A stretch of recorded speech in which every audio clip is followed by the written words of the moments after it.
देवी और महापुरुषों, प्रेम से बोलिए नारायण साकार हर की संपूर्ण ब्रह्मांड में सदा सदा के लिए जय जयकार हो। जगत जननी साकार महामातेश्वरी की संपूर्ण ब्रह्मांड में सदा सदा के लिए जय जयकार हो। आप सभी देवी स्वरूप और देवता स्वरूप भाई बहनों के चरणों में जीव आत्मा का कोटि कोटि नमन वंदन। देवी और महापुरुषों, वर्तमान समय में नारायण साकार हरि जी का प्रवास ग्राम बिछवा, शहर मैनपुरी, जिला मैनपुरी, उत्तर प्रदेश में है।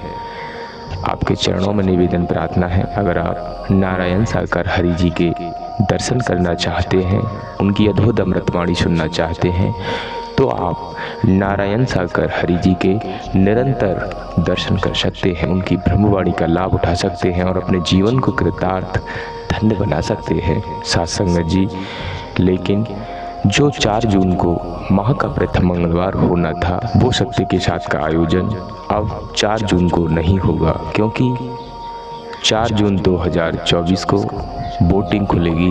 उस कारणवश सत्य के साथ का आयोजन हरि परमात्मा जी ने निरस्त कर दिया है। तो अब 4 जून को सत्य के साथ का आयोजन ग्राम बिछवा, शहर मैनपुरी, जिला मैनपुरी, उत्तर प्रदेश में नहीं होगा। आपके चरणों में निवेदन प्रार्थना है, आप नारायण साकार हरि जी के दर्शन करने के लिए 4 जून 2024 को न आए। साथ संगत जी, जैसे सत्य के साथ का आयोजन निरंतर चल रहा था, उसी क्रम में आगे भी सत्य के साथ का आयोजन उसी क्रम में चलता रहेगा। आपके चरणों में निवेदन प्रार्थना है, 5/6/2024 को सत्य के साथ का आयोजन उसी पंडाल में होगा। तो आपके चरणों में निवेदन प्रार्थना है, 4 जून 2024 को सत्य के साथ के लिए आप शहर मैनपुरी, उत्तर प्रदेश में ना आए। आपके चरणों में विनम्र निवेदन प्रार्थना है। नारायण साकार की संपूर्ण ब्रह्मांड में सदा सदा के लिए जय जयकार। नारायण साकार की संपूर्ण ब्रह्मांड में सदा सदा के लिए जय जयकार। कोई समय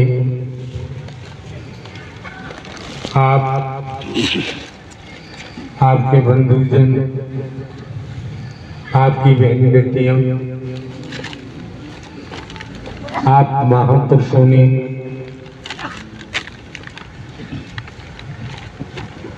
इस मनोमंगल मिलन सद्भावना समागम में सत्य के साथ में आगमन किया हुआ है।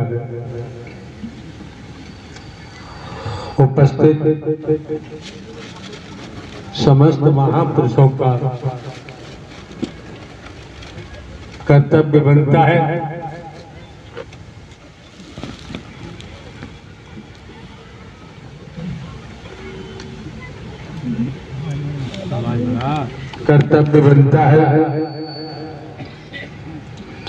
एक एक शब्द को मन लगा के श्रवण करें, ठीक से सुनें।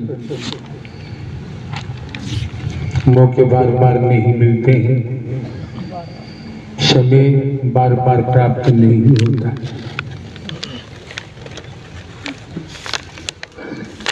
अभी तक आप इन महापुरुषों को सुन रहे थे, वाणी के द्वारा, भजन के द्वारा। इन महापुरुषों को सुनने के उपरांत कुछ भी कहने को शेष नहीं रह जाता है। कहने की भी आप महापुरुषों ने इन महापुरुषों को सुना है, तो फिर भी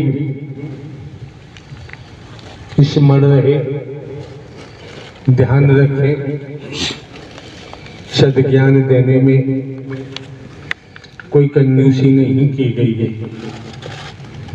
आप कितना ग्रहण कर पाते हैं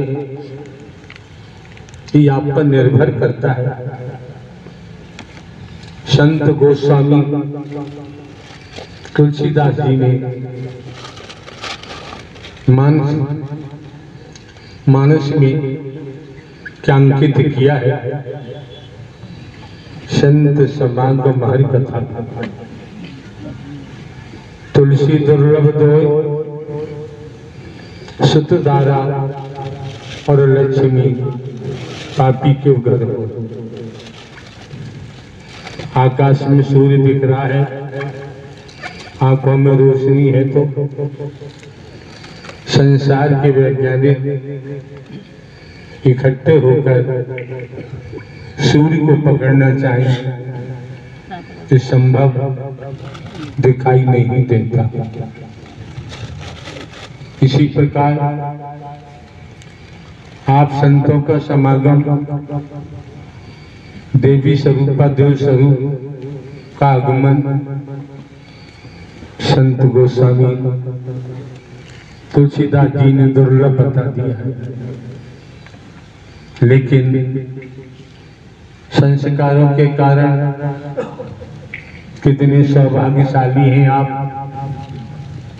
कितने नसीबों वाले हैं, किस्मत वाले हैं। आपको नारायण साकार हरि परमात्मा ने सहज कर दिया। निःशुल्क, किसी प्रकार का कोई शुल्क नहीं, कोई भेद नहीं। यहाँ किसी को काला गोरा, गरीब अमीर नहीं देखा जाता, छोटा बड़ा नहीं देखा जाता। यहाँ तक नर नारी का भेद भी नहीं देखा जाता। संत गोस्वामी तुलसीदास जी मानस में जो अंकित है कि संत समागम हरि कथा, तुलसी दुर्लभ दोय, सुत धारा और लक्ष्मी पापी के घर हो। कितने सौभाग्यशाली आप, परम सौभाग्यशाली। इस सत्य के धन को प्राप्त करने के लिए ऋषि मुनियों ने अपने जीवन को काटा। वैदिक काल का इतिहास बताता है, ऋषि मुनि तपस्या करते करते उनका शरीर मिट्टी में मिल गया, ऐसा लेख कहता है। लेकिन आप कितने सौभाग्यशाली हैं। नारायण हरि परमात्मा ब्रह्मांड के रचयिता है, संचालन करता है, संहार करता है। धरती जल अग्नि, सूरज चांद सितारे, जीव वायु आकाश की रचना करने वाले परमात्मा, जन्म लेने वाला, मरने वाला, कभी परमात्मा हो ही नहीं सकता। आपको जो मौका मिला है, समय मिला है, दर्शन के महत्व को समझो, वाणी के प्रभाव को समझो और सेवा के महत्व को समझो। सुत धारा और लक्ष्मी पापी के घर हो। पढ़े लिखे हैं, बुद्धिजीवी हैं, सब कुछ जानते हैं।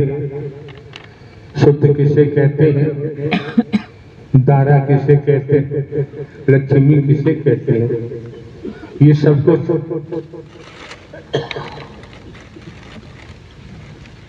वैदिक काल के लेख के मुताबिक लंकापति रावण के पास था। और भी नाम आते हैं। अंत क्या हुआ?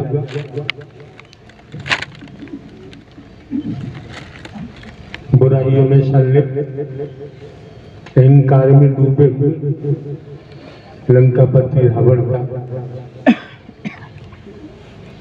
एक लकपूत सवालक नाती रावण के घर दिया न बाती। रावण का इतना भारी कुंडवा था, रहा नहीं कोई रोने वाला। श्रीमान जी, जब वैदिक काल का इतिहास बहुत कुछ कहता है। वर्तमान को देखे, सोने की लंका, आज के वक्त को देखें, समय को देखें, उन्हें स्मरण कराया जाता है। दर्शन के महत्व को सुन, वाणी के प्रभाव को सुन और सेवा के महत्व को मन वचन कर्म से मनसा वाचा कर्मणा, अगर हम परिवार में रहते हुए खेती बाड़ी नौकरी व्यापार करते हुए अगर हम सद्मार्गामी बने रहे, सद्मार्ग पर चलते रहे, तो आपने एक नहीं अनेक भक्तों का नाम सुना है। प्रहलाद जी का जन्म कहाँ बताते हैं? ध्रुव जी का जन्म मीरा जी का नाम आता है, प्रहलाद जी का नाम आता है।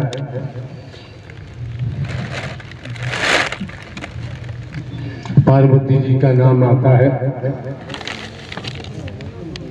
लक्ष्मी जी का नाम आता है, सरस्वती जी का नाम आता है, अनेक अनेक नाम आते हैं।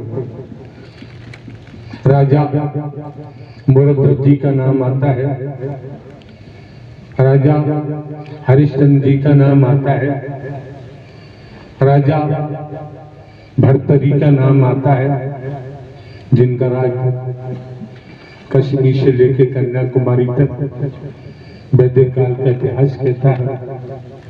राजा गोपी चंद का नाम आता है, जो पावनगढ़ के राजा कहलाते हैं। अपनी माता जी के कहने पर गोपी चंद का इतिहास कहा, बेटा गोपी चंद, तेरे पिताजी बहुत सुंदर थे, ताकतवर थे।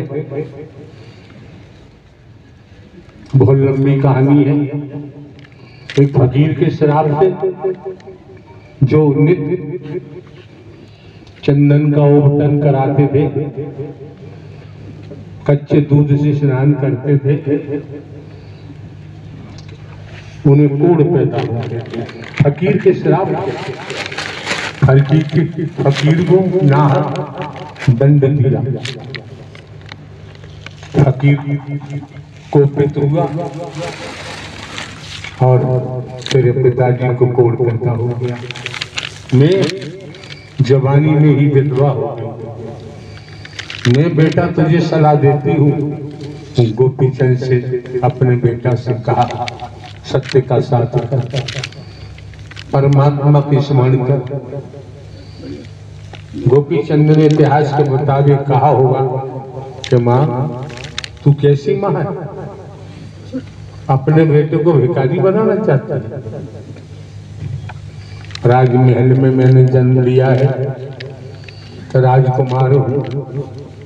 मेरे पास वैदिक काल का इतिहास कहता है 1600 रानियां, हजारों बेटियां, इनका क्या होगा?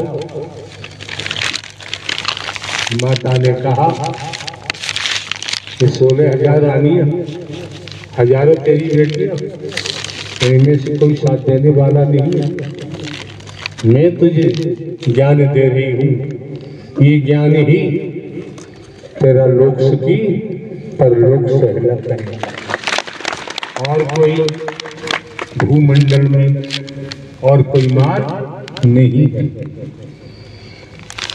सुनने पर समझ में आया राजा गोपी चंद ने योग धारण किया। जैसे देवी जी का नाम आता है, 9 दुर्गों का नाम आता है, तो लिखा देखा होगा देवी जी के चरणों के नीचे लिखा होता है ब्रह्मचारी। आज के दौर में समझे, हाथ के सच्चे, लंगोट के पक्के, ईमानदारी निष्ठा है, वचन का पालन किया, सदमार्ग पे चले, आप स्वयं ही, आपकी बहन बेटियां भी ब्रह्मचारी हो सकती। हनुमान जी का जिक्र आता है ब्रह्मचारी कि सब कुछ त्याग करना पड़ता है। बिना त्याग के कभी तपस्या पूरी नहीं होती है।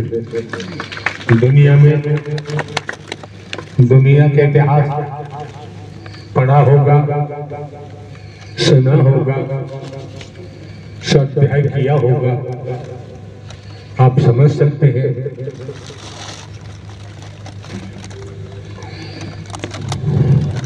मरने वाले मर मर के चले गए, मर भी रहे हैं और मरेंगे भी।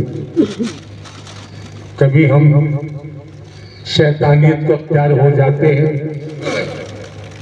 और हम भूल जाते हैं कि हम जनहित की बजाय अकल्याण की बात सोचते हैं, दूसरों का बुरा सोचते हैं। हमारी मानसिकता प्रदूषित हो जाती है। किसी को उठता हुआ देखते हैं तो हम जलन, बैर भाव में फंस जाते हैं। कभी सोचा है यही विचार तेरे ऊपर, तेरे विचार तुझ पर हावी होंगे और तुझे लेकर डूबे। जिसे जो परमात्मा की शरण में है, ईमानदारी निष्ठा को लेके चलता है, हाथ का सच्चा है, लंगोट का पक्का है, प्रभु परमात्मा हरि को समर्पित है, दुनिया की दुष्टता करने वाले लोग, स्त्री पुरुष अपना ही नाश कराएंगे, उसका बाल बांका नहीं। जबरदस्ती शैतानियत अख्तियार करने के बाद अपनी ताकत दिखाते हैं। ये पता नहीं सामने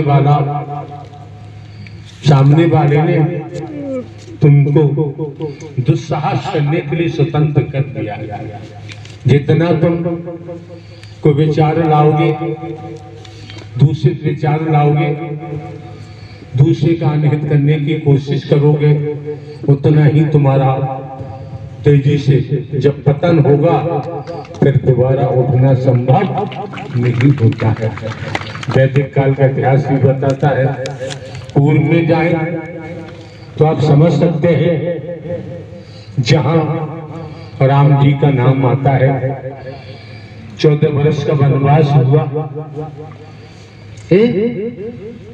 आश्री प्रवृत्ति कितनी हावी हुई। आश्री प्रवृत्तियों ने चैन नहीं लेने दिया। चंद्र तन, नारी तन, दस अदरस गद के मुकाबला किया और परम सत्ता सुप्रीम अथॉरिटी जो नारायण साकार रही, मायापति, ये पूरा संसार माया में संलिप्त है। हरि परमात्मा मायापति है, जीव माया अधीन है। हरि के भजन बंदगी, त्याग तपस्या के बगैर इस संसार से, माया से छुटकारा होना संभव नहीं है। इसलिए ऋषि मुनि साधु संत महात्मा त्याग करते हैं, तपस्या करते हैं, जिससे परमात्मा के लिए वैराग्य प्राप्त हो, भक्ति जन्म ले। बिना भक्ति के परमात्मा का दर्शन होना भी संभव नहीं हो पाता है। भक्ति ही परमात्मा, भक्ति तो दुनिया कर रही है। कोई मोह की भक्ति कर रहा है, ममता की भक्ति कर रहा है, लोभ की भक्ति कर रहा है, भेदभाव की भक्ति कर रहा है। भक्ति करने वालों की कमी नहीं इस संसार है, लेकिन आपको देखना होगा कि आप भिन्न भिन्न स्थानों से चलकर किराया भाड़ा खर्च करते हुए इस मानव मंगल मेले सद्भावना समागम में पहुंचे हैं, तो समझे, परखे, देखे, देने वाला दाता होता है, लेने वाला भिखारी होता है। मानव की सच्ची सेवा में ही परमात्मा झलकता है। इसलिए किसी भी रूप में, किसी भी तरह से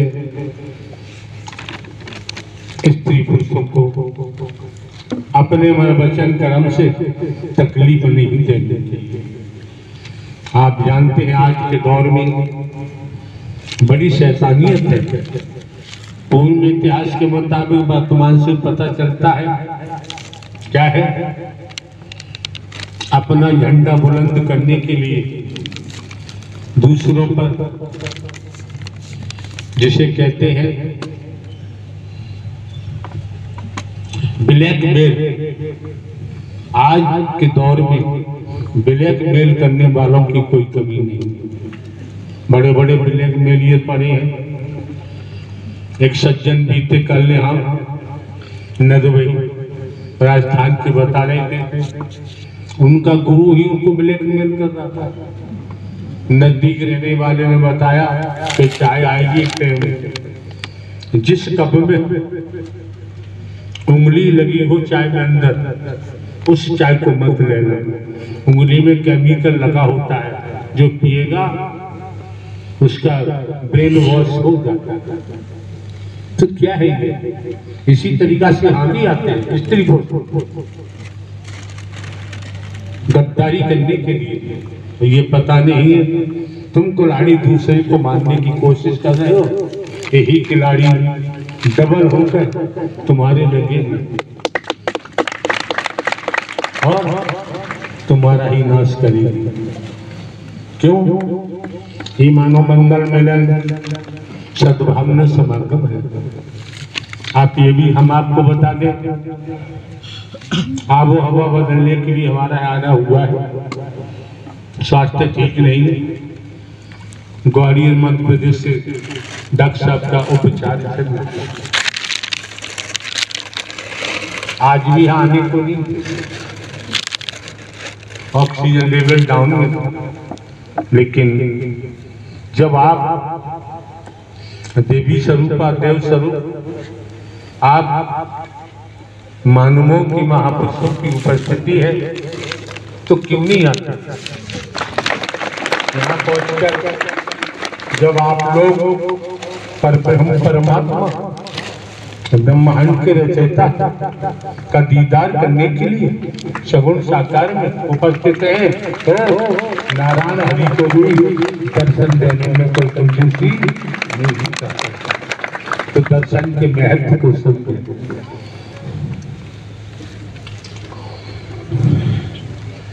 वाणी के प्रभाव को समझे और सेवा के महत्व को समझना बहुत जरूरी है। अपनी मति को न लगा तो मानव धर्म सत्य था। मानव धर्म ही तो सनातन धर्म है। मानव धर्म सनातन धर्म कोई वस्तु पदार्थ नहीं है। इस ब्रह्मांड में सत्य को कौन क्षति पहुंचा सकता है? किसके बस की बात है? तनिक सांसें मिली है, इन्हें हम जनहित के कार्य में लगाए, मानव के लिए लगाए, सिंहासन चाहेंगे तो तुम्हारा पतन हो जाएगा।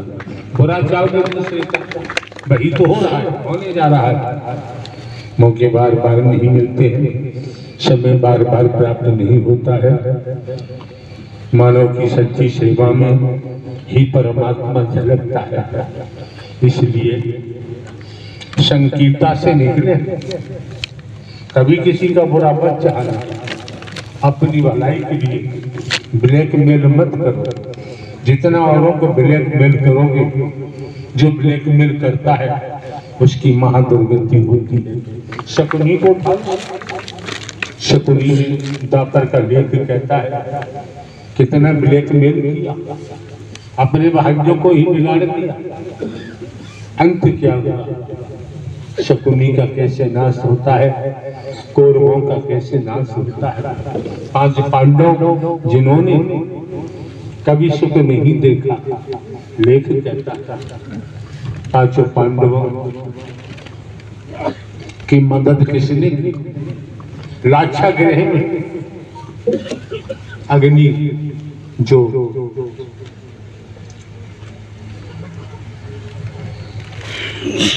मोम का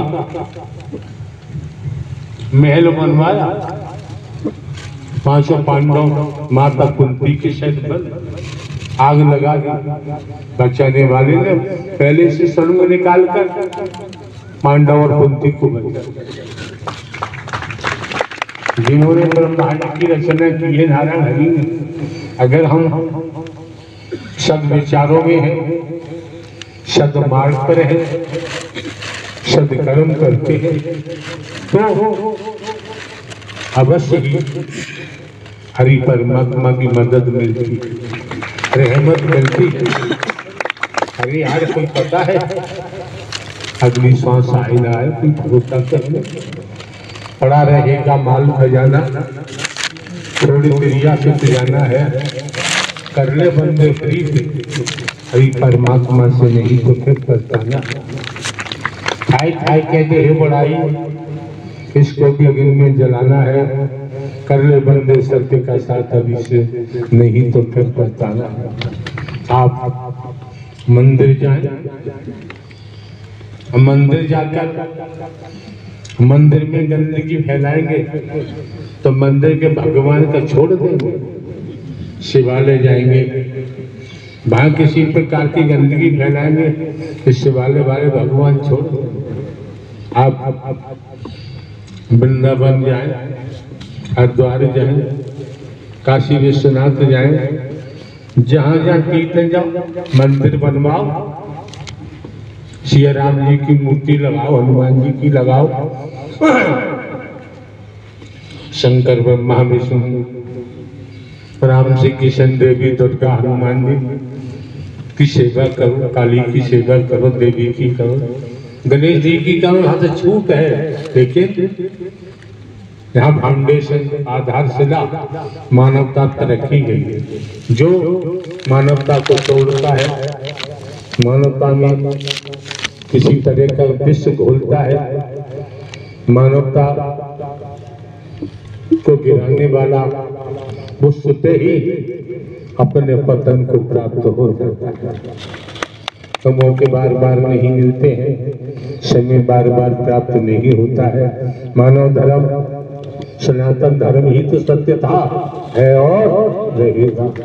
जिस तरह से परिवार में रहकर परिवार को समर्पित है, समाज को भी समर्पित होकर देखें। गांव बस्ती के लिए भी हमारा कर्तव्य बनता है, समाज को भी बनता है।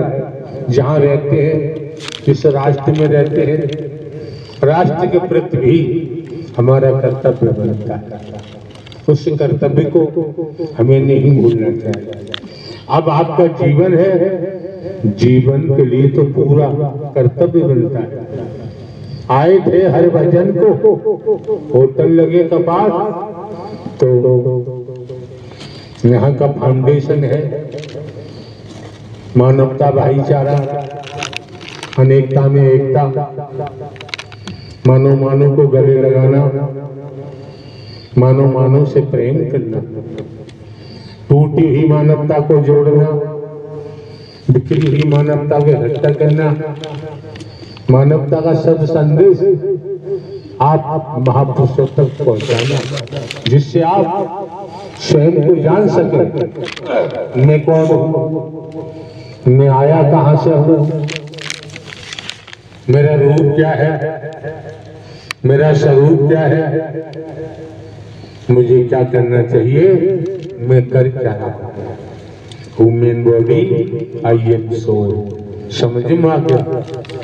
ईश्वर अंश जीव अविनाशी, मैं तो परमात्मा का अंश हूं, परमात्मा का नूर हूं। तो अपने मूल से दूर जाना अपना पतन कराना है। जैसे कोई महापुरुष बता रहे थे 84 लाख अनंत कालों में कर्म के मुताबिक नाना प्रकार की योनियों में जन्म लेते रहे, मरते रहे, नारी के कीड़ा, गटर के कीड़ा, कुत्ता कुतिया, गधा घोड़ा, गाय भैंस बनते रहे। एक टीवी पर हमने सीरियल देखा था, डिस्कवरी ऑफ एनिमल्स। इतनी प्रजातियां हैं, देख करके रोंगटे खड़े हो जाते। तो अनंत कालों में कर्म के आधार पर इन योनियों में जाते रहे, पशु पक्षी बनते रहे, कीड़ा मकोड़ा बनते रहे। अंत में ये मानव तन मिला है।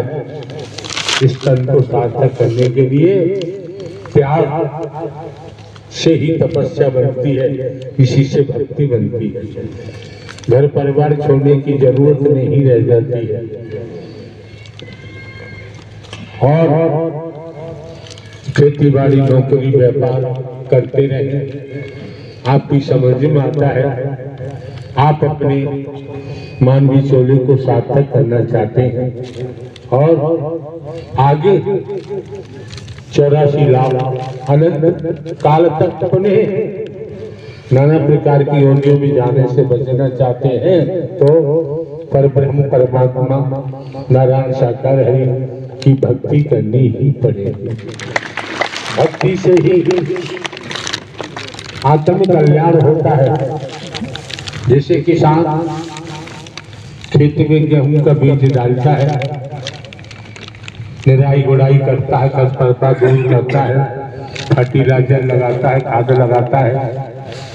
वही किसान समय आने पर जब गेहूं की फसल पकती है, किसी संसाधन से गेहूं निकाल लेता है, भूसा के ढेर लग जाता है। किसान ने गेहूं का बीज डाला अधिक अनाज प्राप्त करने के लिए, किसान ने भूसा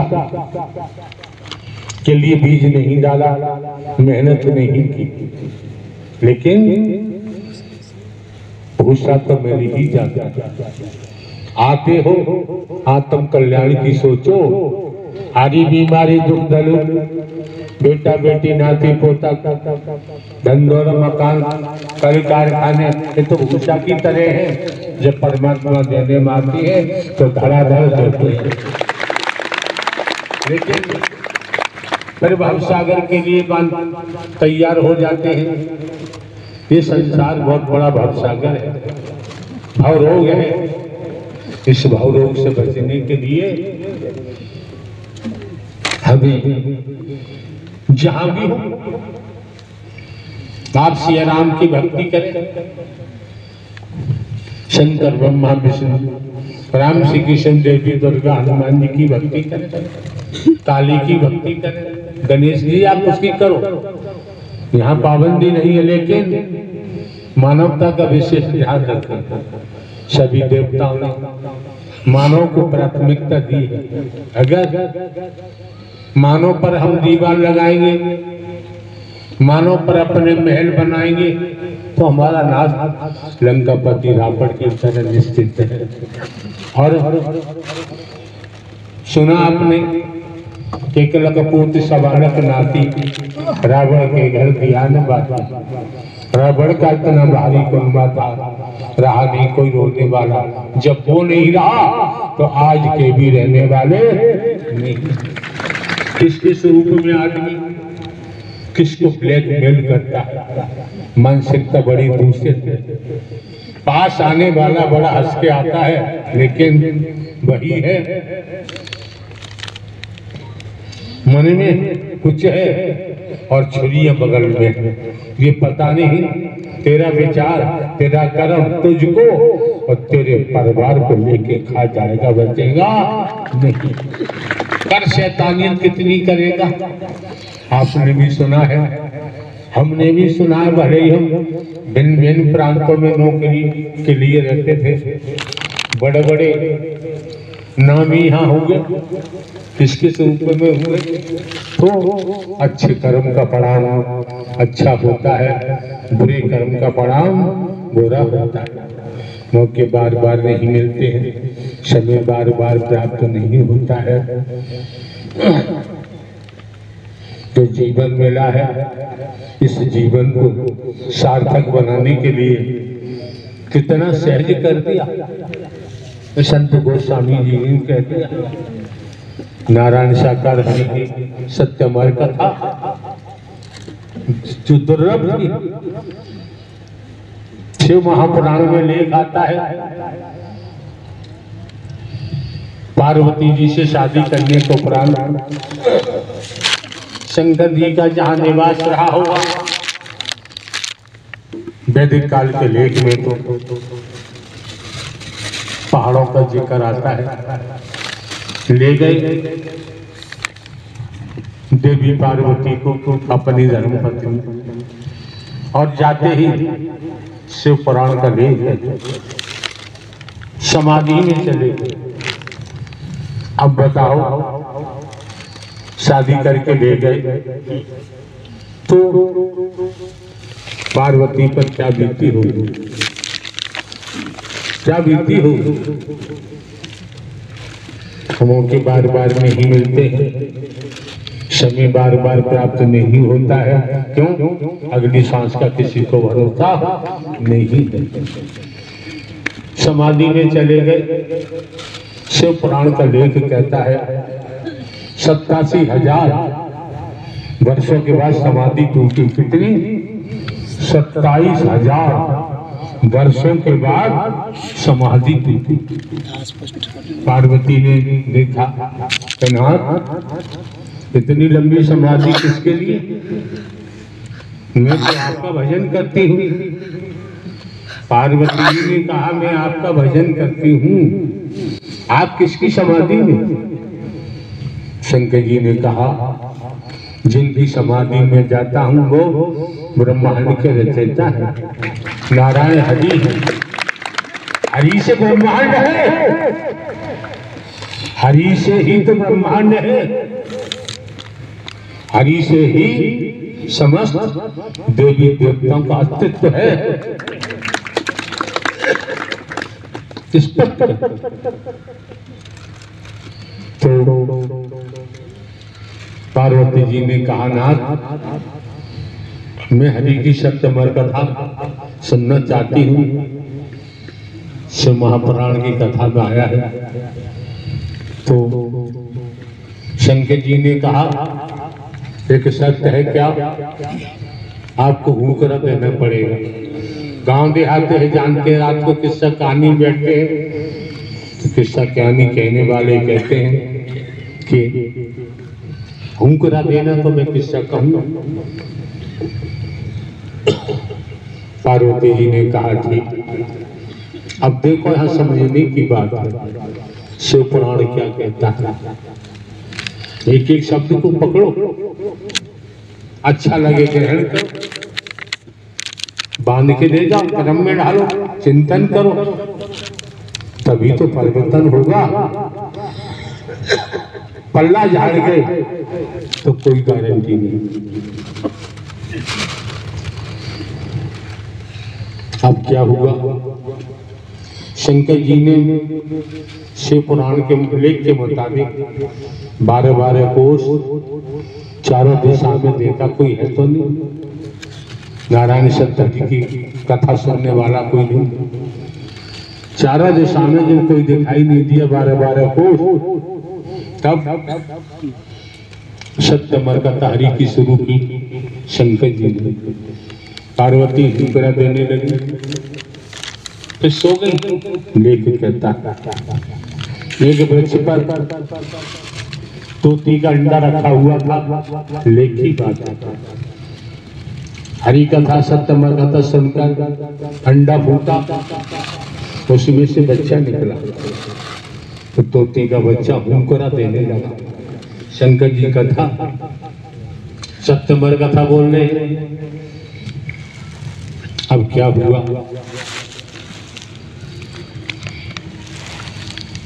तो देखा पार्वती जी सो रही, हुक्रा कहां से? मैंने 12-12 कोस चारों दिशाओं में देख लिया, कोई नहीं। जब निगाह पड़ी घोंसले में, तोती का बच्चा हुक्रा दे रहा है। सत्य मरकथा सुनने से अंडा फूटा, अंडे के कैद खाने में से बच्चा निकला और निकलकर सत्य मरकथा हरि की सुनी और हुक्रा देने लगा। शंकर जी ने उठाया त्रिशूल और तोता के पीछे भागे। ऐसा शिव पुराण का लेख कहता है, जब भागे होता क्यों है, तोता आगे आगे उड़ रहा है। लेख की बात है, इसमें प्रश्न करेंगे तो हम उत्तर नहीं देंगे। ये लेख की बात है। शंकर जी पीछे पीछे, पता नहीं लेख में तो कितनों वर्षों तक दौड़ते दिखाया गया है, लेकिन वेद व्यास की धर्मपत्नी अपनी अटारी छत पर खड़े होकर अपने केशों को संभाल रही। उन्हें जमाई आई और तोता उनके मुख के द्वारा अंदर चला गया। शंकर जी त्रिशूल लिए खड़े रहे। लंबा समय बताया गया है शिव पुराण में। तो वेद व्यास जी ने कहा, महादेव क्यों खड़े हो कि तुम्हारी पत्नी के पेट में तोता, उसे मारूंगा। तो वेद व्यास ने कहा, महादेव नारायण सरकार हरि की कथा आपके मर्जी के बगैर सुनी तोता ने, इसलिए तो आपको क्रोध है, आप मानना चाहते हैं कि हाँ। तब वेदम क्यों क्रोध में कुछ दिखाई नहीं देता, अच्छा बुरा। 2 थाल रखे हैं, एक थाल के पानी में हलचल है, एक समतल है, कोई हलचल नहीं। जिस थाल के पानी में हलचल है, आप चेहरा यूं करिए तो चेहरा दिखाई नहीं देगा। जिस थाल के पानी में हलचल नहीं थे, चेहरा यूं करोगे आपको शीशे की तरह चेहरा दिखाई देगा। इसलिए क्रोध से बचे, गुस्सा से बचे, सब आप भूल जाते हैं। तो इस स्मरण कराया वेद व्यास जी ने कि भोलेनाथ आप क्रोध में शांत होगा। तब कहा कि जिस प्राणी ने नारायण सत्य हरि परमात्मा की सत्य कथा सुन ली, तो आप उसे मार पाएंगे? वो तो अमर हो गया, सुनने से अमर हो गया। मार पाएंगे? तब भोलेनाथ को बोध हुआ। सत्य कथा सुनने के बाद काल का भी बस नहीं चलता। समझ